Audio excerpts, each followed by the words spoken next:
सबसे पहला क्वेश्चन है दोस्तों, चंद्रमा से यदि किसी पिंड को पृथ्वी पर लाया जाए तो उसमें क्या परिवर्तन होगा। आपको बताना है कि चंद्रमा से अगर पृथ्वी पर किसी वस्तु को लाया जाए तो उससे परिवर्तन क्या होगा। तो इसका राइट आंसर हो जाएगा ऑप्शन नंबर सी, यानी द्रव्यमान अपरिवर्तित रहेगा। यानी किसी वस्तु को यदि चंद्रमा से पृथ्वी पर लाया जाता है तो पृथ्वी के गुरुत्वाकर्षण बढ़ने से वस्तु का भार तो बढ़ जाता है, परंतु उसका द्रव्यमान सर्वत्र नियत रहता है। चलिए दोस्तों, अगला क्वेश्चन देख लेते हैं। निर्वात में यदि तीन वस्तु लोहा, कागज और पत्थर को गिराया जाए तो पृथ्वी पर कौन पहले आएगा। आपको इनमें से बताना है कि सबसे पहले पृथ्वी पर कौन आएगा। तो इसका राइट आंसर हो जाएगा दोस्तों ऑप्शन नंबर डी, यानी तीनों एक साथ आएंगे। आपको बता दें कि निर्वात में यदि लोहा हो गया, कागज हो गया और पत्थर एक साथ गिराया जाता है तो उन पर गुरुत्वीय त्वरण जो जी होता है एक समान लगता है, परंतु निर्वात में हवा का प्रतिरोध एकदम नहीं लगता, अतः तीनों वस्तुएं एक साथ ही आएंगी। चलिए दोस्तों, अगला क्वेश्चन देख लेते हैं। किसी भी स्थान के पर्यावरण पर कारकों का नियंत्रण होता है। आपको इनमें से बताना है कि किसी भी स्थान के पर्यावरण पर कारकों का नियंत्रण होता है। तो इसका राइट आंसर हो जाएगा ऑप्शन नंबर बी, यानी जलवायु द्वारा। आपको बता दें कि किसी भी स्थान का जो पर्यावरण पर जलवायु कारकों द्वारा नियंत्रित होता है, जलवायु द्वारा पर्यावरण का निर्माण भी किया जाता है। चलिए दोस्तों, अगला क्वेश्चन देखते हैं।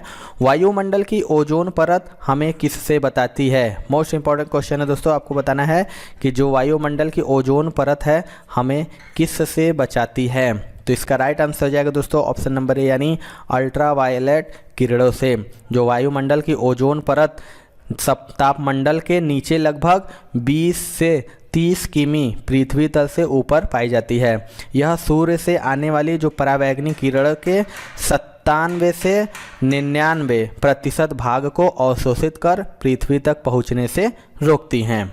चलिए दोस्तों, अगला क्वेश्चन देख लेते हैं। दोस्तों, आपके अपकमिंग एग्जामिनेशन के लिए जीके एंड साइंस के बहुत ही इंपॉर्टेंट ई बुक्स मैं आपके लिए लेके आ रहा हूं दोस्तों। इसमें जीके के टॉपिक वाइज, जी हाँ दोस्तों, आप पूरा topic wise GK and strategy cover कर सकते हैं। 70 से ज्यादा टॉपिक मैंने कवर किए, इससे बाहर आपका नहीं जाने वाला, सब कुछ इसमें कवर हो जाएगा ऑल इन वन दोस्तों। इसलिए मैंने इसका नाम रखा है एक सिंगल ई बुक से आप सारे के सारे, आपको इधर उधर कहीं भटकना नहीं है। सिंगल ई बुक में सारे के सारे टॉपिक डाल दिए गए। बहुत मेहनत दोस्तों मैंने इसे बनाया है, आप इसे ले सकते हैं, डिस्क्रिप्शन बॉक्स में लिंक है। और निश्चित तौर पे आपको सब कुछ यहाँ से रिवीजन करना है एंड कवर करना है, तो इस ई बुक का लिंक डिस्क्रिप्शन बॉक्स में मिल जाएगा। एंड सेकंड दोस्तों है आपका साइंस का 1000 क्वेश्चन, जो निश्चित तौर पे आपके परीक्षा में पूछे जाएंगे। और ऐसे प्रश्न जो बार बार आपके परीक्षा में पूछे गए जीव विज्ञान, रसायन विज्ञान और भौतिक विज्ञान से, जो कि कंप्लीट डिटेल के साथ है। आप सारे प्रश्न डिटेल के साथ देख सकते हैं। तो ये दोनों ई बुक बहुत ही ज्यादा इंपॉर्टेंट, निश्चित तौर पे आपको लेना चाहिए। ये वाला बुक दोस्तों 35,000 से ज्यादा स्टूडेंट ले चुके हैं। अगर आपने अभी तक नहीं लिया है तो फटाफट ले लीजिए। सभी ई बुक्स का लिंक डिस्क्रिप्शन बॉक्स मैंने दे दिया है। और आने वाले एग्जामिनेशन में कंप्लीट प्रिपरेशन कीजिए दोस्तों, निश्चित तौर पे आपको बहुत फायदा होगा, क्योंकि इसमें बहुत मेहनत किया है मैंने। निम्नलिखित में से कौन सी प्रक्रिया वृष्टि का रूप नहीं है। 4 ऑप्शन है आपके पास, बताना है इनमें से कौन सी वह प्रक्रिया है जो वृष्टि का रूप नहीं है। तो इसका राइट आंसर हो जाएगा ऑप्शन नंबर डी, यानी जलप्रपात, यानी वाटरफॉल। ये वृष्टि का रूप नहीं है। आपको बता दें कि वायुमंडल से पानी का वाष्प से संघनित होकर गिरना दृष्टि की प्रक्रिया में आता है। अतः आपको बता दें कि जैसे ओस हो गया, कोहरा हो गया, वर्षा वृष्टि की प्रक्रिया है, परंतु जलप्रपात जो एक इस तरह की प्रक्रिया नहीं है। चलिए दोस्तों, अगला क्वेश्चन देख लेते हैं। ग्रहों की गति के नियम किसने प्रतिपादित किए हैं। 4 ऑप्शन है आपके पास, बताना है कि जो ग्रहों के गति का नियम उसको किसने प्रतिपादित किया था। तो इसका राइट आंसर हो जाएगा दोस्तों ऑप्शन नंबर बी, यानी केपलर ने। जो ग्रहों, यानी केपलर जो कि जर्मन गणितज्ञ जॉन केपलर ने 1609 ईस्वी में सूर्य के सापेक्ष ग्रहों के चाल संबंधी अपने 2 नियम प्रस्तुत किए हैं। न्यूटन ने इन्हीं नियमों के आधार पर अपने सूत्रों का प्रतिपादन किया था। 1619 ईस्वी में केपलर ने तृतीय नियम प्रतिपादित किए थे। चलिए अगला क्वेश्चन देख लेते हैं दोस्तों। अभिकेंद्र बल सदैव कार्य करता है। 4 ऑप्शन है आपके पास, बताना है कि अभिकेंद्र बल सदैव किस पर कार्य करता है। राइट आंसर बात करें दोस्तों, इसका राइट आंसर हो जाएगा ऑप्शन नंबर ए, यानी केंद्र की ओर त्रिज्या के अनुदिश। आपको बता दें अभिकेंद्र बल जो कि सदैव केंद्र की ओर त्रिज्या के अनुदिश कार्य करता है। चलिए अगला क्वेश्चन देख लेते हैं दोस्तों। यदि आप एसएससी की कंप्लीट प्रिपरेशन करना चाहते हैं दोस्तों, अनअकैडमी के टॉप बैचेज आ चुके हैं टॉप एजुकेटर के साथ, जिससे आप कंप्लीट प्रिपरेशन कर सकते हैं। अपकमिंग सीएचएसएल की दोस्तों एक बैच स्टार्ट हो चुकी है 4 मई से। इस बैच के थ्रू आप CGL एंड CHSL अपकमिंग 2022-23 की कंप्लीट प्रिपरेशन कर सकते हैं। इसी तरह दोस्तों बहुत सारे बैच लाइक सफलता बैच CGL CHSL के लिए है, आपके लिए ऑल एग्जाम जो ऑल बैच जनरल स्टडीज के लिए देखिए SSC एग्जामिनेशन के लिए 4 मई से स्टार्ट हुई है। बहुत सारे ऐसे बैचेज हैं CPU के लिए, कह लीजिए स्टेनोग्राफर के लिए, फाइनल पंच SSC MTS के लिए जो कि आपका जुलाई महीने में होने वाला है, 6 मई से स्टार्ट होने वाला। इन सभी को आप एक्सेस कर सकते हैं अनअकैडमी प्लस। और अनअकैडमी प्लस में जब आएंगे दोस्तों तो यहाँ पे रेज हैंड का भी फीचर है, इसके माध्यम से आप डायरेक्ट एजुकेटर से बात कर सकते हैं कभी भी क्लास के दौरान। और दोस्तों यहाँ पे आस्क का डाउट फीचर भी इनेबल हो जाएगा जब प्लस में आएंगे। आप कभी भी दोस्तों 3 डाउट एक साथ सेंड कर सकते हैं और आपको उसका सोल्यूशन दे दिया जाएगा। ये सभी चीजें दोस्तों आप अनअकैडमी प्लस के माध्यम से ले सकते हैं। और दोस्तों उसमें भी आपको 10% का डिस्काउंट मिल जाएगा अगर आप कोड इस्तेमाल करेंगे OJ10। एक साथ OJ10 लगाएंगे तो आपको 10% का डिस्काउंट मिल जाएगा। तो फटाफट दोस्तों अनअकैडमी प्लस सब्सक्रिप्शन ले लीजिए और अपने प्रिपरेशन को कंप्लीट कीजिए। पृथ्वी के भ्रमण की गति है, आपको बताना है इनमें से जो पृथ्वी के भ्रमण की गति है वो कितनी है।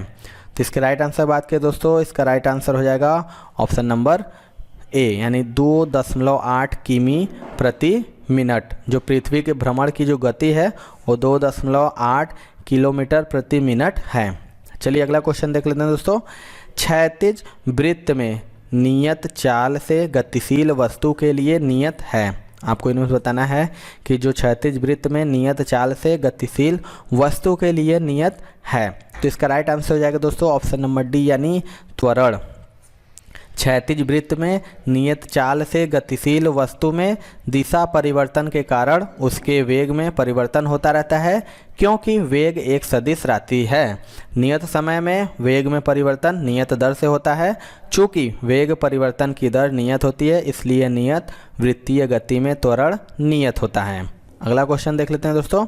किसी हवाई जहाज की ऊंचाई मापने के लिए प्रयुक्त उपकरण है। आपको बताना है 4 उपकरण है, इसमें से आपको बताना है कि जो किसी हवाई जहाज की ऊंचाई मापने के लिए इनमें से कौन सा प्रयुक्त उपकरण है।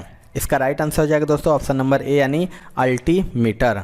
अल्टीमीटर जो कि एक प्रकार का यंत्र होता है जिससे हवाई जहाज की ऊंचाई ज्ञात की जाती है, यानी किसी निश्चित ऊंचाई पर स्थित एक पिंड की ऊंचाई तथा पानी के अंदर स्थित किसी पिंड की गहराई नापी जाती है अल्टीमीटर के द्वारा। तो चलिए अगला क्वेश्चन देख लेते हैं दोस्तों।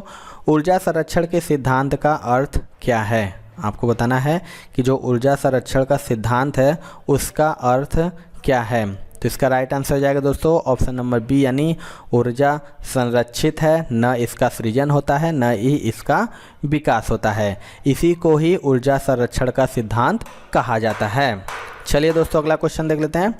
वायु दाब को किस यंत्र की सहायता से मापा जाता है। मोस्ट इंपॉर्टेंट क्वेश्चन है दोस्तों। आपको बताना है कि वायु दाब को किस यंत्र की सहायता से मापा जाता है। तो इसका राइट आंसर हो जाएगा ऑप्शन नंबर बी, यानी बैरोमीटर। बैरोमीटर जो कि पारे के दाब के आधार पर बनाया जाता है और वायुमंडल का दाब पारे के स्तंभ की ऊंचाई के बराबर मापा जाता है। बैरोमीटर में पारे के स्तंभ की ऊंचाई जितनी होती है वही ऊंचाई वायुमंडल का दाब होता है। तो चलिए दोस्तों अगला क्वेश्चन देख लेते हैं।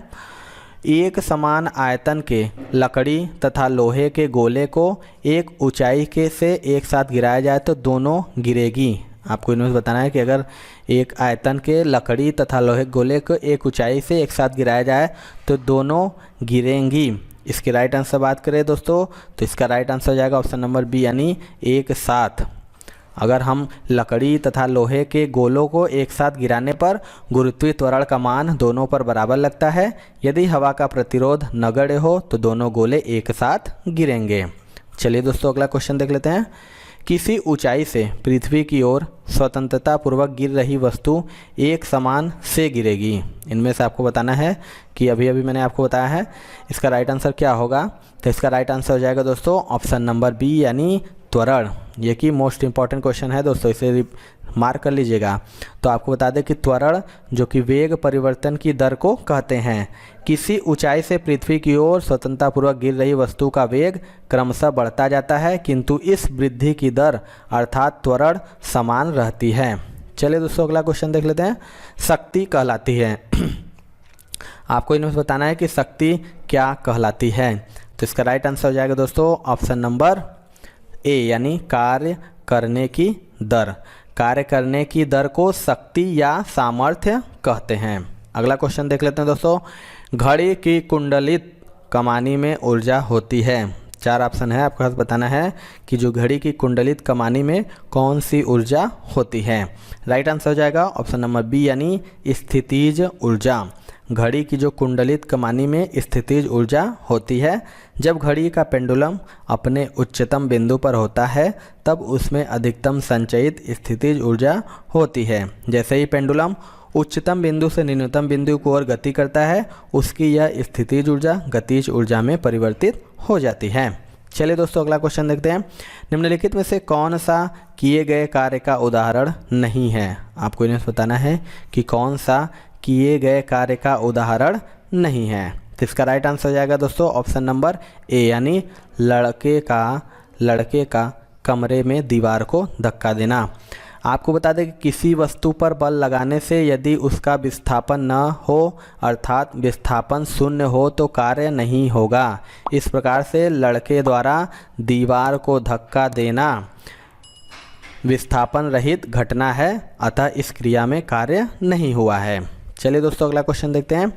पहाड़ से लुढ़कती हुई वस्तु में है। आपको बताना है कि पहाड़ से जो लुढ़कती हुई वस्तु में कौन सी ऊर्जा है। तो इसका राइट आंसर हो जाएगा ऑप्शन नंबर डी यानी गतिज ऊर्जा तथा स्थितिज ऊर्जा दोनों। आपको बता दें कि पहाड़ से लुढ़कती हुई वस्तु पृथ्वी सतह से ऊंचाई पर होने के कारण स्थितिज ऊर्जा से युक्त होगी तथा यह लुढ़क रही है, अतः इसमें गतिज ऊर्जा भी होगी। चलिए अगला क्वेश्चन देख लेते हैं दोस्तों। गतिज ऊर्जा और स्थितिज ऊर्जा का योग होगा। 4 ऑप्शन है, आपको बात बताना है कि गतिज ऊर्जा और स्थितिज ऊर्जा का योग क्या होगा। तो इसका राइट आंसर हो जाएगा ऑप्शन नंबर डी यानी यांत्रिक ऊर्जा। किसी वस्तु की यांत्रिक ऊर्जा वस्तु की गतिज ऊर्जा तथा स्थितिज ऊर्जा के योग के बराबर होती है। यानी यांत्रिक ऊर्जा बराबर क्या हो जाएगा दोस्तों? तो गतिज ऊर्जा प्लस स्थितिज ऊर्जा। चलिए दोस्तों अगला क्वेश्चन देख लेते हैं। निम्न में से कौन अधिक कार्य कर सकता है? 4 ऑप्शन है, आपको पास बताना है कि इनमें से कौन अधिक कार्य कर सकता है। इसके राइट आंसर बात करें तो इसका राइट आंसर हो जाएगा दोस्तों ऑप्शन नंबर ए यानी एक चली हुई गोली। हम जानते हैं कि दोस्तों कार्य बराबर बल गुणे विस्थापन होता है। इस प्रकार से बंदूक से चली गोली में घूमते हुए पहिए, तेजी से आते हुए पत्थर तथा उठा हुआ हथौड़ा की तुलना में बहुत अधिक गतिज ऊर्जा होती है। चलिए दोस्तों अगला क्वेश्चन देख लेते हैं। उस बल का नाम बताएं जिसके परिणाम स्वरूप दो परस्पर प्रभावी वस्तुओं के बीच प्रत्यक्ष भौतिक संपर्क होता है। 4 ऑप्शन आपके पास बताना है कि उस बल का क्या नाम है जिसके परिणाम स्वरूप दो परस्पर प्रभावी वस्तुओं के बीच प्रत्यक्ष भौतिक संपर्क है। इसका राइट आंसर हो जाएगा दोस्तों ऑप्शन नंबर ए यानी संपर्क बल। आपको बता दें जो तो दो परस्पर प्रभावी अर्थात एक दूसरे के संपर्क में आने वाले वस्तुओं के बीच कार्यरत बल को संपर्क बल कहते हैं। संपर्क बलों के अंतर्गत किसी सतह पर रखी वस्तु पर सतह की प्रतिक्रिया किसी वस्तु को खींचने से इसमें उत्पन्न तनाव, घर्षण बल आदि आते हैं। चलिए दोस्तों अगला क्वेश्चन देख लेते हैं। निम्न में से किस राशि की इकाइयाँ समान होती है? 4 ऑप्शन है, आपको पास बताना है कि इनमें से किस राशि की इकाइयाँ समान होती है। राइट आंसर हो जाएगा ऑप्शन नंबर डी यानी कार्य और ऊर्जा। कार्य तथा ऊर्जा जो कि परस्पर संबंधित राशियां हैं, अर्थात कार्य को ऊर्जा में तथा ऊर्जा को कार्य में बदला जा सकता है। इन दोनों का एसआई मात्रक जो होता है वो होता है जूल। चलिए दोस्तों अगला क्वेश्चन देख लेते हैं। किसी निकाय को एक समान वृत्तीय गति से चलाने में लगने वाले आवश्यक नियत बल को क्या कहा जाता है? 4 ऑप्शन है, आपके पास बताना है कि किसी निकाय को एक समान वृत्तीय गति से चलाने में लगने वाले आवश्यक नियत बल को क्या कहा जाता है। तो इसका राइट आंसर हो जाएगा दोस्तों ऑप्शन नंबर बी यानी अभिकेंद्रीय बल। जब कोई वस्तु एक समान वृत्तीय गति करती है तो इसकी चाल तो समान रहती है, लेकिन गति की दिशा में निरंतर बदलाव होते रहने से वेग में परिवर्तन होता रहता है। अतः वृत्तीय गति में त्वरण होता है एवं इस त्वरण का कारण वृत्त के केंद्र की ओर कार्यरत बल होता है। अगला क्वेश्चन देख लेते हैं दोस्तों। द्रव की बूंद की आकृति गोलाकार होने का कारण क्या है? आपको बताना है कि जो द्रव होता है, द्रव की बूंद की आकृति गोलाकार होने का कारण क्या है? इसका राइट आंसर हो जाएगा दोस्तों ऑप्शन नंबर डी, यानी पृष्ठ तनाव। द्रव की बूंद की आकृति गोलाकार जो होने का कारण है वो पृष्ठ तनाव या सतही तनाव होता है, क्योंकि दिए हुए आयतन के लिए गोले के पृष्ठ का क्षेत्रफल न्यूनतम होता है और पृष्ठ तनाव के कारण वर्षा की बूंदें गोलाकार होती हैं। चलिए दोस्तों लास्ट क्वेश्चन देख लेते हैं। द्रव में पृष्ठ तनाव का कारण है। 4 ऑप्शन है, आपके पास बताना है कि द्रव में पृष्ठ तनाव का कारण क्या है। Most important and most repeated question ये है दोस्तों।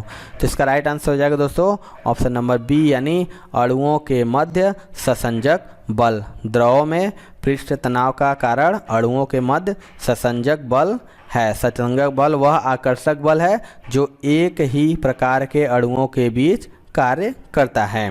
तो ये थी दोस्तों आज की वीडियो। आपको वीडियो कैसा लगा कमेंट सेक्शन में जरूर बताइएगा।